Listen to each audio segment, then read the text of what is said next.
Welcome back to my channel Maganti పాఠశాల.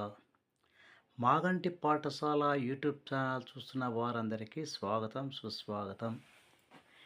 ఈరోజు ఈ వీడియో ద్వారా first year degree second semester చదువుతున్న విద్యార్థులకు ఇంగ్లీష్లో మొదటి యూనిట్లో ఉన్నటువంటి మొదటి లెసన్ దాని యొక్క సారాంశాన్ని తెలుగులో సులభంగా అందరికీ అర్థమయ్యే రీతిలో వివరణ చేయాలనే ఉద్దేశంతో ఈ వీడియోని మీ ముందుకు తీసుకొస్తున్నాను.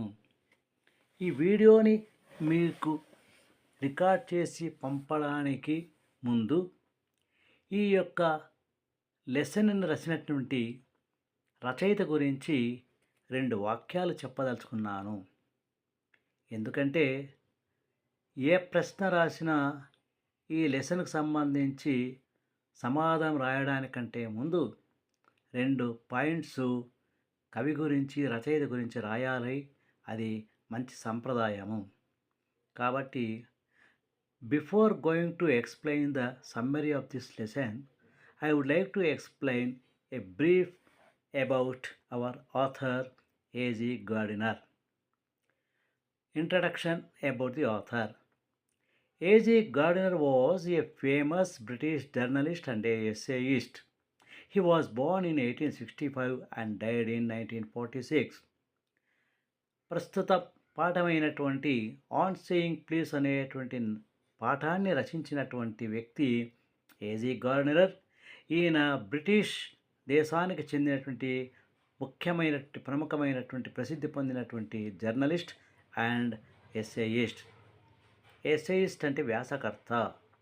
He was born in 1865 and died in 1946. 1867 సంవత్సరంలో జన్మించిన ఈయన 1946లో మరణించడం జరిగింది.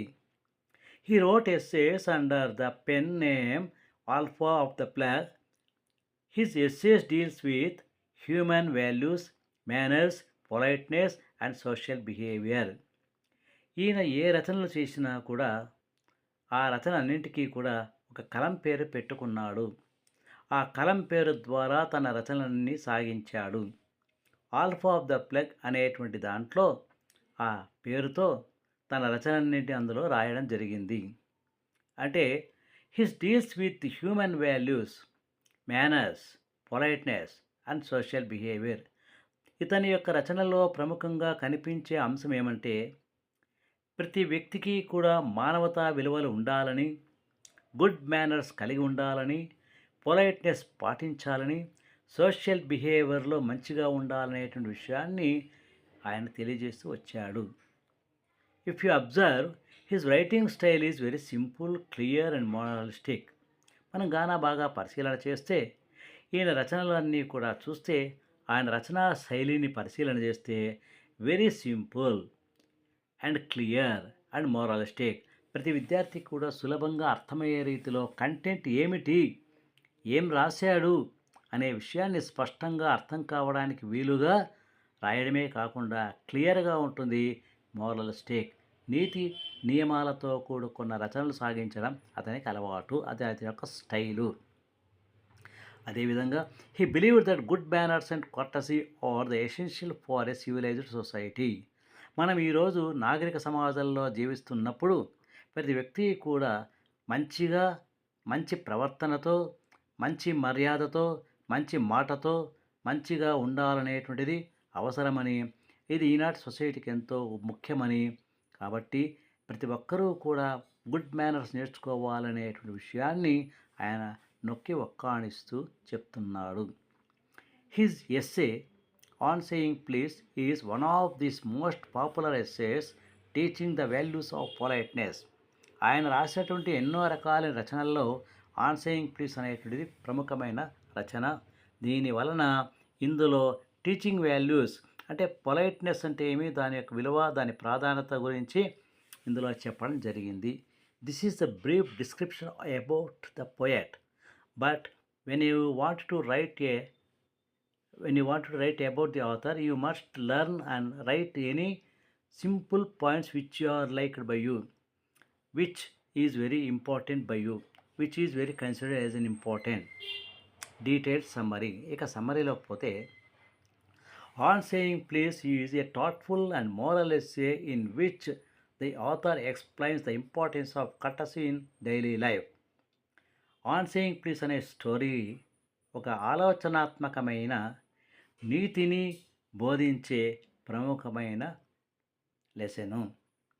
ఈ లెసన్లో ఆథర్ ఏం చెప్పాడు అంటే, ఇంపార్టెన్స్ ఆఫ్ కర్టసీ అనేది దాని గురించి చెప్పాడు.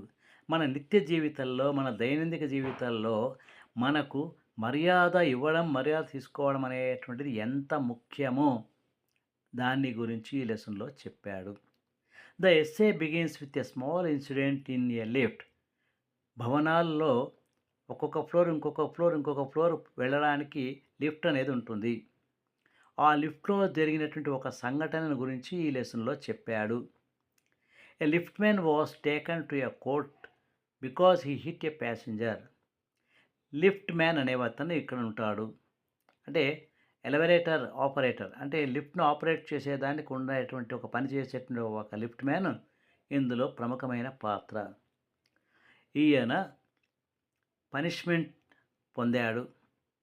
ఎందుకంటే he was taken to the court because he hit a passenger who had been rude to him.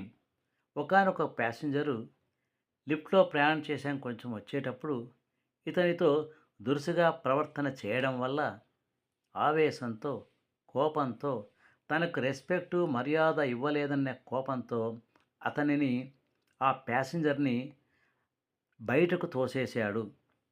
ఇది ఫిజికల్గా అందరూ చూసే విధంగా జరిగినటువంటి చర్య, action. The passenger entered the lift. Passenger lift లోపలికి వచ్చాడు. And ordered the lift man to take him up without saying please. అంటే లోపలికి వచ్చిన ప్యాసింజరు ప్లీజ్ అనేటువంటి పదం చెప్పకుండా, లిఫ్ట్ మ్యాన్కి మర్యాద ఇవ్వకుండా, ఆయన్ని గౌరవించకుండా, ఆయన రెస్పెక్ట్ ఇవ్వకుండా, నన్ను పై అంతస్తుకు తీసుకుని పో అని చెప్పి ఆర్డర్ ఇవ్వడం జరిగింది. ఆ సందర్భంలో the lift man demanded courtesy. నీవు నాకు మర్యాద ఇవ్వయ్యా, కనీసం రెస్పెక్ట్ ఇయ్యి. ఎదుటివారితో పని చేయించుకునేటప్పుడు మనం కాస్త తగ్గి రెస్పెక్ట్ ఇవ్వాలి. నీవు నాకు రెస్పెక్ట్ ఇయ్యి అని చెప్పి లిఫ్ట్ మ్యాన్ డిమాండ్ చేశాడు. మర్యాదగా ప్రవర్తించు అని చెప్పాడు. But the passenger refused and behaved arrogantly. ఆ ప్యాసింజర్ వినలేదు. మొండిగా, గౌరవం లేకుండా, రెస్పెక్ట్ లేకుండా ప్రవర్తించాడు. ఆ విషయము ఈయనకు నచ్చలేదు. ప్యాసింజర్ చేసే ప్రవర్తన లిఫ్ట్ మ్యాన్కు నచ్చలేదు. Lift man struck him. అతను తోసేశాడు. ఈ చర్య కోర్టు వరకు పోయింది. The court fined the lift man for physical assault. భౌతికంగా కనిపించే విధంగా, అందరూ చూసే విధంగా అతను తోసివేయడం అనేటువంటిది అవమానకరమైన చర్యగా భావించి, ఇది సరైన పద్ధతి కాదు, ఫిజికల్ యాక్షన్ అనేది మంచిది కాదు అని చెప్పి నిందిస్తూ ఆ కోర్టు లిఫ్ట్ మ్యాన్కు పనిష్మెంట్కు శిక్ష విధించింది. Through this incident Gardiner explains that. ఈ ఇన్సిడెంట్ ద్వారా మన రచయిత ఏం చెప్తున్నాడంటే, he explains that why law can punish physical violence. చట్టం అనేటువంటిది, కోర్టు అనేటువంటిది ఎప్పుడూ కూడా ఎదురుగా జరుగుతున్న సంఘటన గురించి, ఫిజికల్గా జరిగినటువంటి దాడి గురించి ఎప్పుడైతే ఆ యొక్క లిఫ్ట్ మ్యాన్ ప్యాసింజర్ని మెడపట్టి బయటకు గెంటి వేయడం జరిగిందో ఆ చర్య సరైనది కాదని, అది మంచిది కాదని, అలా పనిష్మెంట్ ఇస్తూ అలా చేయకూడదని కోర్టు అతన్ని నిందించింది. అయితే it cannot punish bad manners. మనిషిలో ఉన్న దురుసుగా ప్రవర్తించి రెస్పెక్ట్ ఇవ్వకుండా, నీతిగా, న్యాయంగా ఉండాల్సిన మనిషి తప్పుదారికి పట్టి మర్యాదగా లేకుండా ప్రవర్తించడం అనే దానిపైన కోర్టు ఏమాత్రం కూడా చర్య తీసుకోలేకపోయింది. Bad manners cannot be controlled by the court. People, there is no law that forces people to be polite. ప్రజలకు మర్యాదగా ఉండమని, నీతి న్యాయాన్ని పాటించమని ఏ కోర్టు కూడా ఏ చట్టం కూడా చెప్పదు. ప్లీజ్ అనే పదాన్ని ఉపయోగించమని, sorry, thank you, excuse me ఇలాంటి అవసరమైన పదాలు ఉపయోగించమని కోర్టు ఎప్పుడూ చెప్పలేదు. కానీ ఆ చర్యను ఫిజికల్గా లిఫ్ట్ మ్యాన్ చేసిన చర్యను నిందిస్తూ పనిష్మెంట్ ఇవ్వడం అనేది జరిగింది. అంటే ఈయన చెప్పడం అంటే ఉద్దేశం ఏమంటే, రచయిత ఉద్దేశం ఏమంటే ఫిజికల్ వయలెన్సే పనిష్మెంట్ అవసరము. ఓరల్గా మాట్లాడేదానికి నీతి లేకుండా దురుసుగా ప్రవర్తించే వ్యక్తికి ఏమాత్రం కూడా మనకు శిక్ష అనేటువంటిది లేదు, కోర్టు ఇవ్వడం లేదు. వితౌట్ గుడ్ మేనర్స్ అంటే మేనర్స్ అనేది ఉండాలి. మేనర్స్ ఇక్కడ లేదు. మేనర్స్ లేకపోవడంతో సోషల్లో ఇంటరాక్షన్స్ దెబ్బతింటాయి.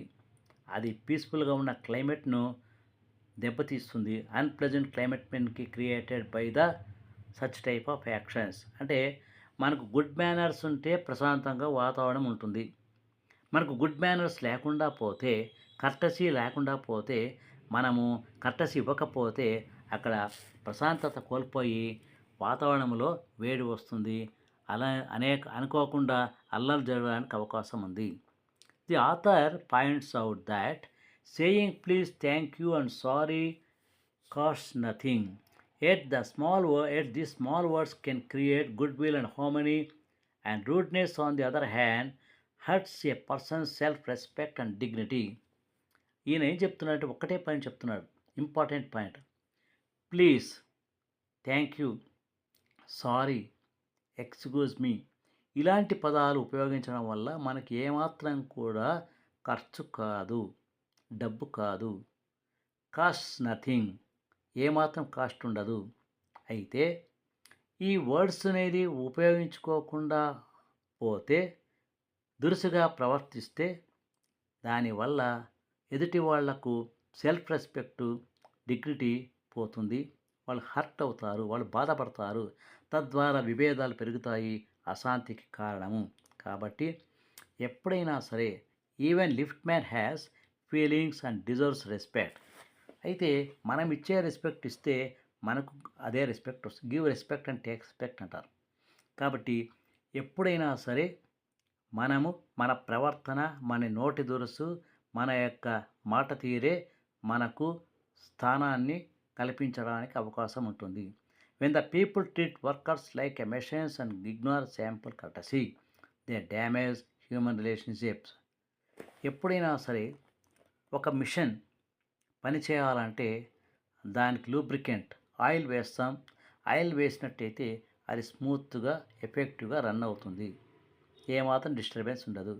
అదేవిధంగా సొసైటీలో ఉన్నటువంటి ప్రతి వ్యక్తి కూడా కనీస మర్యాదను పాటించి గుడ్ మేనర్స్ కలిగి ఉంటే ఆ సమాజము ప్రశాంతంగా ఇబ్బంది లేకుండా ఉంటుంది అనే విషయాన్ని ఇక్కడ ఆథర్ చెప్పాడు. He emphasizes a good manners are based on kindness, sympathy and consideration for others.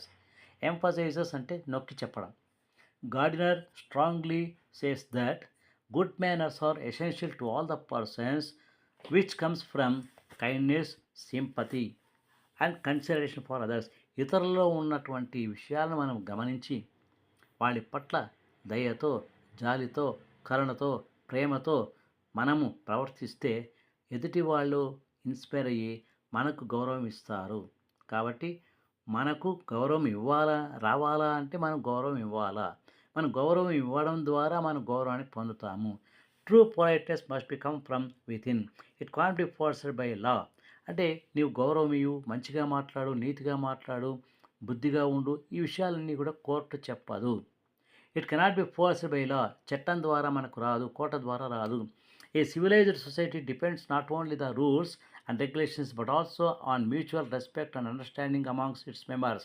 ఎప్పుడైనా సరే ఒక్కొక్క వ్యక్తికి ఇంకొక వ్యక్తికి మధ్య సుహృద్భావ వాతావరణం ఉన్నట్టయితే అక్కడ మంచి వాతావరణం ఉంటుంది. తద్వారా ప్రశాంతత ఉంటుంది, అందరికీ మంచిది, అందరికీ ఆనందంగా ఆరోగ్యంగా ఉంటుంది.